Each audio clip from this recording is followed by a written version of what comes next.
나는 종교인이 아니며 한 번도 신앙심 깊은 사람이었던 적이 없다. 믿음이란 헌신을 요구하지만 나는 언제나 증거와 공식, 혼돈 속의 대칭과 반복을 찾아왔다. 하지만 세월이 흐르면서 나는 깨달았다. 가장 중요한 진실은 결코 외치지 않는다는 것을. 그것은 속삭인다. 이 글은 나 자신을 위해 남기는 메모다. 아무도 읽지 않을지도 모르지만 혹시라도 누군가 읽는다면 알아주길 바란다. 이것은 물리학자의 말도 원자폭탄의 아버지라 불린 사람의 말도 아니다. 파괴의 심장을 너무 오래 들여다보다가 그 너머를 보기 시작한 한 인간의 고백이다. 나는 종종 그 순간을 떠올린다. 사막 위로 첫 섬광이 번졌던 그날. 그리고 몇 초 후 모든 것이 바뀌었다. 그때 나는 속삭였다. 이제 나는 죽음이 되었노라. 세상의 파괴자가 되었노라. 그 문장은 너무 자주 반복되어 이제는 대중의 기억 속에서 무게를 잃었다. 하지만 그 말의 근원은 아는 사람이 거의 없다. 그건 내가 만든 문장이 아니다. 바가바드 기타에서 온 것이다. 그리고 그것은 허세나 비극적 연극이 아니었다. 내가 할 수 있었던 가장 정확한 표현이었다. 그 경전에서 크리슈나는 아르주나에게 말한다. 지혜로운 자는 산자나 죽은 자를 슬퍼하지 않는다. 왜냐하면 아트만, 즉 영혼은 죽지 않기 때문이다. 그것은 육체에 묶여 있지 않다. 그저 다른 상태로 옮겨갈 뿐이다. 그때의 나는 그 말을 문자 그대로 믿지 않았다. 하지만 그 문장은 내 깊은 곳에 흔적을 남겼다. 시간이 흐르며 나는 과학이 감히 입 밖에 내지 못하는 질문을 품게 되었다. 만약 이 오래된 은유 속에 현실의 구조가 숨어 있다면, 종교적 상상이 아니라 비유로 표현된 지식이라면 어떨까? 그때부터 나는 이상한 우연들을 보기 시작했다. 예를 들어 양자 얽힘, 두 입자가 한번 상호작용하면 아무리 먼 거리로 떨어져 있어도 여전히 연결되어 있는 현상. 그건 단순한 특이 현상이 아니다. 끊을 수 없는 연결이다. 그렇다면 물질이 이렇게 연결되어 있다면 왜 의식은 그렇지 않다고 생각하는가? 내가 7살이었을 때 밤하늘을 올려다보며 아버지께 어리석은 질문을 했다. 아빠, 별은 사라지면 어디로 가요? 아버지는 미소를 지으며 말씀하셨다. 그건 사라지는 게 아니란다. 우리가 더 이상 볼 수 없을 뿐이지. 이제 수십 년이 지난 지금 나는 그 대답이 얼마나 정확했는지 깨닫는다. 그건 별에만 해당되는 말이 아니었다. 우리에게도 해당되는 진실이었다. 두 번째, 관찰자 효과다. 기초 입자 수준에서는 단지 관찰한다는 행위 자체가 결과에 영향을 미친다. 누군가 보고 있느냐에 따라 우주는 다르게 행동한다. 그렇다면 그것은 의식이 물질의 부산물이 아니라 오히려 물질이 존재하기 위한 조건이라는 증거가 아닐까? 세 번째는 에너지다. EMCR과도 그 방정식을 나는 직접 도출했다. 그 공식은 질량과 에너지가 본질적으로 동일하다는 사실을 보여준다. 그런데 의식 또한 작용한다. 그것은 영향을 미치고 결정을 내린다. 영향을 미친다는 것은 곧 에너지의 전달에 참여한다는 것이다. 따라서 의식도 에너지다. 그리고 만약 그렇다면 다른 모든 에너지처럼 의식도 사라지지 않는다. 형태를 바꿀 뿐 소멸하지 않는다. 나는 여전히 스스로에게 묻는다. 의식이 에너지이고 어떤 장의 구조를 가지고 있다면 몸이 죽을 때 그것은 어떻게 되는가? 내 생각에 그건 끔찍한 일은 아니다. 단지 하나의 수신기가 꺼질 뿐 파동은 여전히 남아있고 또 다른 수신기가 그것을 받아들일 수 있다. 어쩌면 그것이 윤회가 작동하는 방식일지도 모른다. 신비적 의미가 아니라 신호의 전달처럼 하나의 마음이 떠나면 또 다른 마음이 주파수를 맞추어 일부 정보를 이어받는 것이다. 나는 단정하지 않는다. 모른다. 하지만 그 이면에 무언가가 있다고 느낀다. 네 번째, 소위 임사체험 사례들이다. 나는 생물학적으로 완전히 정지된 상태에서 돌아온 사람들의 이야기를 읽었다. 그들은 물리적으로 볼 수 없었을 상황을 묘사했다. 의사들의 행동, 수술 도구, 수술실 안에서 오간 대화까지 뇌가 작동하지 않는 상태에서 말이다. 과학은 어깨를 으쓱한다. 우연이다, 환상이다, 환각이다. 하지만 나는 실험실에서 동물의 뉴런이 꺼져가는 모습을 지켜본 사람으로서 그걸 그렇게 쉽게 무시할 수 없었다. 육체의 활동이 완전히 멈췄을 때조차 그 사라짐 속에 무언가 포착할 수 없는 것이 남아있는 듯했다. 측정할 수는 없지만 분명히 그 자리에 존재하는 무엇이었다. 다섯 번째, 직관이다. 우연처럼 보이는 추측, 예감, 확률 모델로 설명할 수 없는 일치들. 나 역시 여러 번 느껴왔다. 어디선가 바깥에서 나를 꿰뚫는 듯한 감각, 혹은 반대로 내면 깊숙한 곳에서 깨어나는, 한 번도 들어본 적 없지만 즉시 알아볼 수 있는 희미한 목소리 같은 것다. 어쩌면 그것은 목소리가 아니라 당신 자신의 기억이 아닌 어떤 기억일지도 모른다. 개인적인 것이 아니라 집단적인, 과거의 무언가, 우연히가 아니라 때가 되었기에 닿게 되는 그런 기억 말이다. 이 모든 관찰들은 법정에서 증거로 인정될 만한 것은 아니다.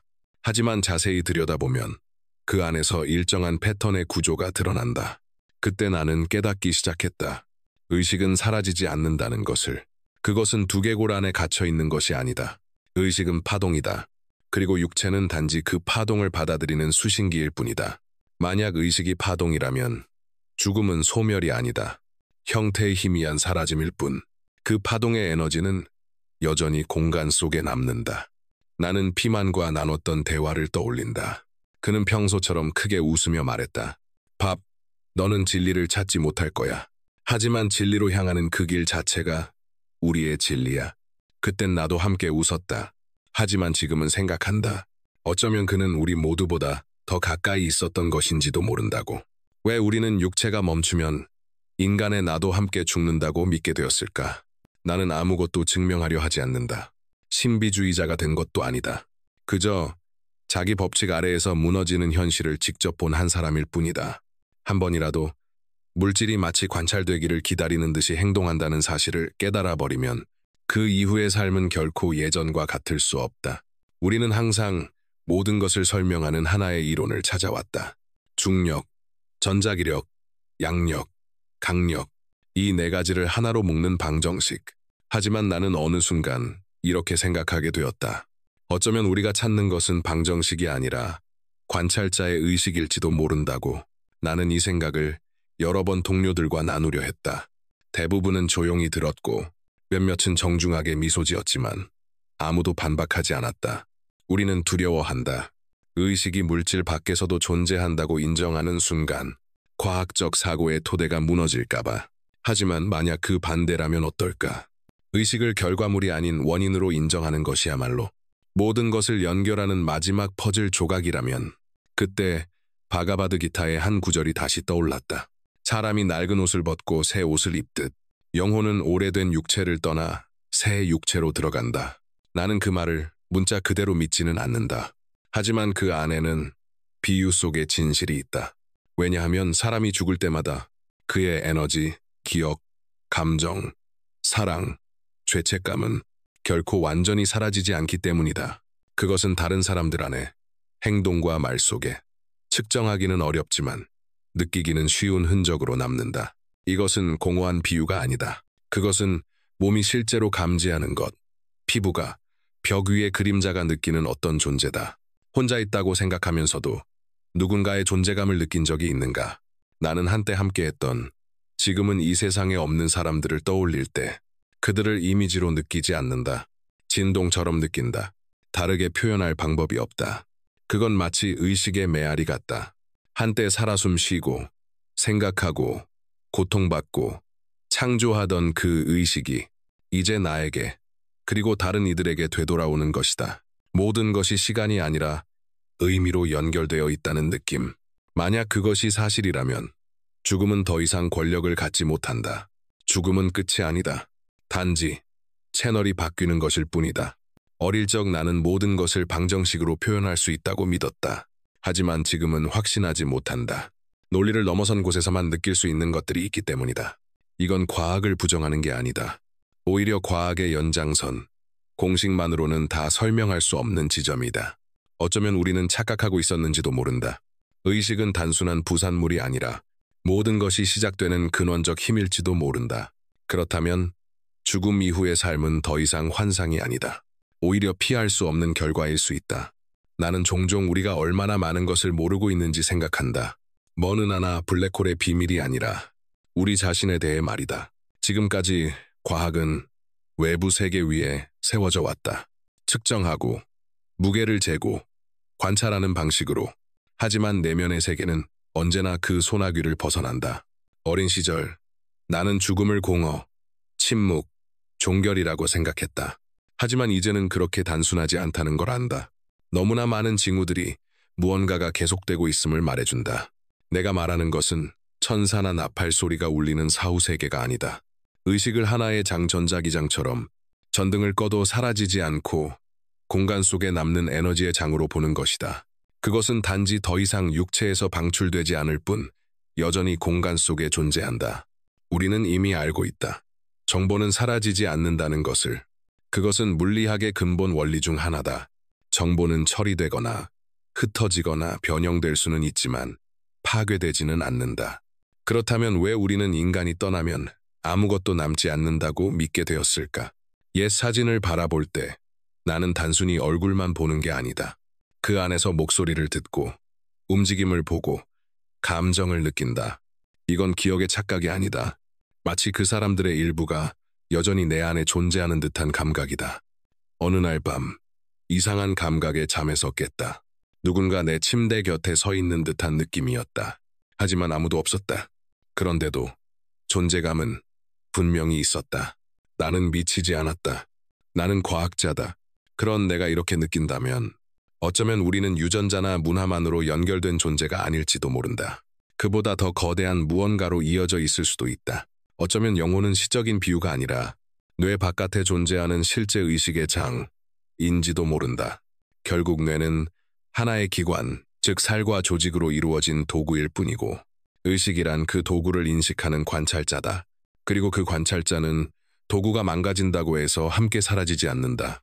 나는 바란다. 지금 내가 느끼는 모든 것이 단지 노화된 뇌의 보상작용이 아니기를. 그보다는 더 미묘한 지각의 통로가 열리고 있기를. 어쩌면 나이가 들수록 뇌의 통제가 느슨해지며 그동안 억눌려 있던 영혼의 목소리가 더 분명하게 들리는 것일지도 모른다. 바가바드 기타에는 이렇게 적혀 있다. 자신의 영원한 자아를 깨달은 자는 생과 사를 슬퍼하지 않는다. 그는 평온하다. 나는 아직 평온하지 않다. 나는 너무 많은 것을 보았다. 내 계산이 무기를 탄생시켰던 순간들도 있었다. 그로 인해 죄책감을 느꼈다. 하지만 이제 노년이 되어 느끼는 것은 죄책감뿐만이 아니다. 그 속엔 희망도 있다. 어쩌면 떠난 이들이 정말로 사라진 것이 아닐지도 모른다는 희망. 그들이 보고 있고 배우고 있으며 비록 여기에는 없지만 어딘가에 존재하고 있을지도 모른다는 희망. 이건 교리도 아니고 신앙도 아니다. 내면의 알미다. 세상에 외치지 않고 마음속 어둠 속에서 조용히 비처럼 품는 진실이다. 나이가 들수록 많은 것들이 희미해진다. 단어의 정밀함, 논쟁의 열정, 새로운 발견의 전율. 하지만 그 자리에 다른 것이 남는다. 침묵, 그리고 그 침묵 속에서 젊은 시절에는 들을 수 없던 어떤 것이 태어난다. 마치 라디오의 잡음 속에서 갑자기 형체를 갖추는 단어들처럼. 그것들이 어디서 오는지는 모르겠지만 그 울림은 어떤 논리보다도 더 명확하게 내 안에서 메아리친다. 나는 여전히 그 질문을 스스로에게 던진다. 만약 의식이 에너지이고 그것이 어떤 장의 구조를 가진 존재라면 몸이 죽은 뒤 그 의식은 어디로 가는가? 나는 그것이 결코 끔찍한 일이 아니라고 생각한다. 마치 하나의 수신기가 꺼지더라도 파동은 여전히 남아있고 또 다른 수신기가 그 신호를 받아들이는 것처럼 말이다. 어쩌면 그것이 윤회가 작동하는 방식일지도 모른다. 신비적인 의미가 아니라 신호의 전달처럼 하나의 의식이 사라지고 또 다른 의식이 주파수를 맞추어 그 일부의 정보를 이어받는 것이다. 나는 단정하지 않는다. 아직도 모른다. 하지만 그 이면에 무언가가 존재한다는 느낌은 있다. 어린아이가 도저히 알 수 없는 말을 하는 것을 보면 나는 그것을 단순한 상상력으로 치부하지 않는다. 정말로 무언가를 기억하고 있는 건 아닐까? 그 아이의 의식이 더 오래된 어떤 존재의 연속선이라면 그런 생각이 든다. 우리는 죽음을 두려워하도록 배워왔다. 모든 것이 사라지는 검은 구멍처럼 여겨왔기 때문이다. 하지만 나는 죽음이 파괴가 아니라 전이라고 생각한다. 물리학은 오래전부터 우리에게 알려주었다. 시간은 선형적이지 않다고, 과거와 미래는 양자적 상관관계로 연결될 수 있다고, 정보의 차원에서는 움직임이 앞으로만이 아니라 뒤로도 가능하다고. 그렇다면 왜 죽음 이후에도 우리가 완전히 사라진다고 단정해야 하는가? 아마 우리는 개인으로서가 아니라 의식의 패턴, 원리, 본질로서 다시 돌아오는 것인지도 모른다. 나는 부모님을, 아내를, 그리고 이제 이 세상에 없는 친구들을 떠올린다. 가끔 그들의 숨결이 들리는 듯한 순간이 있다. 물리적으로가 아니라 내면 깊숙한 곳에서. 그들은 사라진 게 아니다. 공간의 일부가 되었을 뿐이다. 그리고 나는 여전히 그들과 연결되어 있다. 그 연결은 상상도 감상도 아니다. 그건 내가 눈을 감고 고요히 들을 때 느껴지는 실제다. 나 자신에 대해 이 세상에 무엇이 남을지는 모르겠다. 단지 하나의 공식만이 남을지도 모른다. 내가 생각한 것을 기억하는 사람은 없을 수도 있다. 하지만 만약 단 한 사람이라도 이 문장을 읽고 내가 지금 느끼는 것을 느낀다면, 그렇다면 나는 헛되이 이 글을 쓴 것이 아니다. 곧 모든 것이 끝날 것이다. 나는 그것을 몸이 아닌 깊어지는 침묵 속에서 느낀다. 그건 두려움도 불안도 아니다. 마치 기차가 서서히 속도를 늦추며 마지막 역에 다다르는 순간 같다. 더 이상 움직이지 않는다. 이제는 도착한 것이다. 그리고 그곳에는 평온이 있다. 젊은 시절 나는 모든 것을 설명하고 싶었다. 우주를 상징으로 분해하고 모든 것을 하나의 공식으로 조립해 이것이 본질이다라고 말하고 싶었다. 하지만 이제 깨닫는다. 어떤 것들은 결코 방정식 안에 들어가지 않는다. 왜냐하면 그것들은 숫자를 넘어선 영역에 존재하기 때문이다. 그들은 침묵의 틈새, 말의 억양, 그리고 사람이 잠시 말을 멈추고 이곳에 나보다 더 큰 무언가가 있다고 느끼는 그 순간 속에 존재한다. 나는 종교를 믿지 않는다. 동화나 신화를 믿지도 않는다. 하지만 나는 느낀다. 삶은 선이 아니라 원이며 우리는 점이 아니라 움직임이라는 것을. 우리 각자는 단순한 육체가 아니라 의식의 파동이다. 그리고 육체가 사라질 때 그 파동은 다시 바다로 돌아간다. 바가바드 기타에서 브라흐만이라 불렀던 그 바다로 말이다. 물리학자들이 의식하지 못한 채 본능적으로 찾아 헤매던 바로 그 근원으로. 우리는 물질주의의 시대에 살았다. 인간을 단지 화학적 반응의 집합체로 여겼다. 하지만 나는 틀렸다. 아니, 우리 모두가 틀렸다. 의식은 산물이 아니다. 그것은 모든 존재의 토대다. 나는 마지막으로 눈을 감는 순간 무슨 일이 일어날지 모른다. 하지만 두렵지 않다. 나는 아마 다른 빛 속에서 눈을 뜰 것이라고 믿는다. 이름도 형태도 없이 그저 나라는 감각만 남은 채로. 그리고 어쩌면 그곳, 이 세계의 경계를 넘어선 어딘가에서 나는 잃어버린 이들을 다시 만나게 될 것이다. 혹은 평생 동안 무의식적으로 느껴왔던 그 존재들이 사실은 그들이었다는 것을 깨닫게 될지도 모른다. 이 글을 읽는 당신이 물리학자든 시인이든 평범한 사람이든 기억하라. 우리 안에서 가장 진실한 것, 가장 실제하는 것은 결코 사라지지 않는다.